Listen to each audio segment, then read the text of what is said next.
২৫০ দিন। তুমি যদি এসএসসি ২৭ ব্যাচের শিক্ষার্থী হয়ে থাকো, তাহলে এসএসসি পরীক্ষার আগে তোমার হাতে সময় আছে ২৫০ দিন। তোমরা অলরেডি জানো, আমাদের একটা নিউজ ভাইরাল হয়েছে যে আমাদের ডিসেম্বর মাসে আমাদের এসএসসি পরীক্ষা হতে পারে ২৭ ব্যাচের। তো এটা নিয়ে অনেকের কনফিউশন আছে, যেহেতু সবগুলো নিউজে বলা যে ২০২৭ সালের এসএসসি পরীক্ষা হবে ডিসেম্বর মাসে। তো এটা কিন্তু ২০২৭ ব্যাচকে বোঝানো হচ্ছে। আর পরীক্ষাটা কিন্তু ২৬ সালের ডিসেম্বর মাসে। ২৬ ব্যাচের পরীক্ষা কয়েকদিন পর হবে। এরপরে হবে আমাদের ২৭ ব্যাচের এই ডিসেম্বরে পরীক্ষা। তো এটাটাই হওয়ার স্বাভাবিক, কারণ আমাদের ২৭ সালের ১ম দিকে এসএসসি পরীক্ষা হওয়ার কথা ছিল। এটা টেনে নিয়ে এসে এই বছরের ডিসেম্বরে দেওয়া হইছে। সো এটা আসলে ২৭ এর ডিসেম্বর না, এটা কিন্তু ২৬ এর ডিসেম্বর। সো আজকে থেকে একুরেটলি ২৫০ দিন সময় আছে। তো নিউজটা নিয়ে তোমরা অনেকেই কনফিউজ যে নিউজে আসলে কি হইল, পুরোটা আমি একটু ব্যাখ্যা করে দিচ্ছি।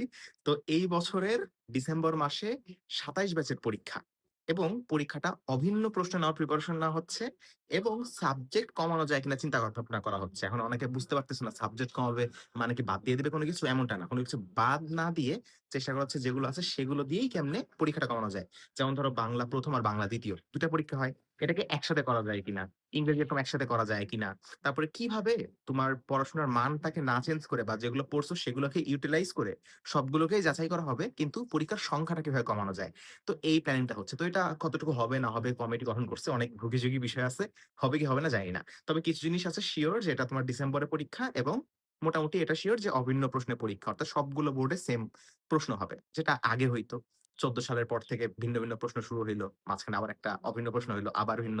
তো এবার চেষ্টা করা হচ্ছে একই প্রশ্নে যেন হয়। এটা ভালো হবে অবশ্যই। না হলে তো বোর্ড ওয়াইজ প্রশ্ন কঠিন হয়, সহজ হয়।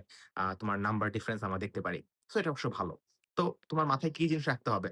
যে তুমি মোটামুটি এখন একটা ইউনিফাইড একটা প্রশ্ন হবে। তার মানে যদি মানে কম্বাইনলি প্রশ্ন হয়, সেক্ষেত্রে আমরা সবসময় দেখি যে প্রশ্ন একটু ইজিয়ার হয়। বিশেষ করে যে সকল বোর্ডে কঠিন প্রশ্ন হয়, সে সকল বোর্ডের চেয়ে যে সকল প্রশ্নে সহজ প্রশ্ন হয়, ওই টাইপের কোয়েশ্চেন হওয়ার চান্সটা বেশি থাকে। ঠিক আছে? সো খুব বেশি জটিল প্রশ্ন হওয়ার সম্ভাবনা একটু কম।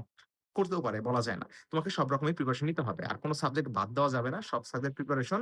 আর যারা চিন্তা করছিলে যে ২৭ সালের ডিসেম্বরে পরীক্ষা, আর তোমরা পড়াশোনা বাদ দিয়ে দিছো, ২৭ সালের না কিন্তু এই বছরে। ২৫০ দিন সময় আছে।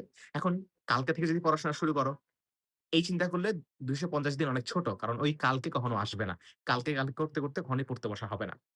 যদি আজকে থেকে প্রিপারেশনটা শুরু করো একটু করে, তাহলে এই ২৫০ দিন কিন্তু অনেক সময়। আমি খুব দ্রুতই তোমাদের জন্য একটা ফুল প্ল্যান রেডি করে দিব যে কিভাবে তুমি এই বাকি সময়টা ইউটিলাইজ করে মানে বোর্ডে টপ করার মতো রেজাল্ট নিতে পারবা, বোর্ডে টপ করার মতো প্রিপারেশন নিতে পারবা। আমি খুব দ্রুত একটা ভিডিও দিব। সো অবশ্যই আমার পেজে বা চ্যানেলে যেখান থেকে দেখো সেখানে অবশ্যই চোখ রাখতে হবে। এবং মনে রাখবা যে পরীক্ষা যে আগায় নিয়ে আসলো, অনেকে বলতে পারে, "ভাই পরীক্ষা তো তাহলে আগায় চলে আসলো এটা। পরে হওয়ার কথা ছিল। এটা তো সমস্যা হয়ে গেল।" না, সবার জন্যই আগায় নিয়ে আসছে। সবার জন্যই সেম টাইম। এবং হাতে অনেক পর্যাপ্ত সময় আছে। এখন থেকে 0 থেকে শুরু করেও খুব ভালো প্রিপারেশন নেওয়া যায়।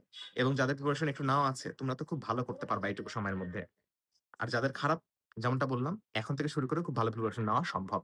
ঠিক আছে? এবং ফুল গাইডলাইন, ফুল কিছুও কিন্তু আমি আমার পেজে দিয়ে থাকি সবসময়। সো এই ছিল তোমাদের জন্য মূল ৩ টা বিষয়। আমি দেখলাম অনেকে কনফিউজড কি হইছে না হইছে। এজন্য একটা ভিডিও করে তোমাদেরকে ক্লিয়ার করে দিলাম। আশা করি এটা মাথায় রেখে, এই ২৫০ দিন সময়টা মাথায় রেখে পড়াশোনা করবা। সকলকে বেস্ট অফ লাক।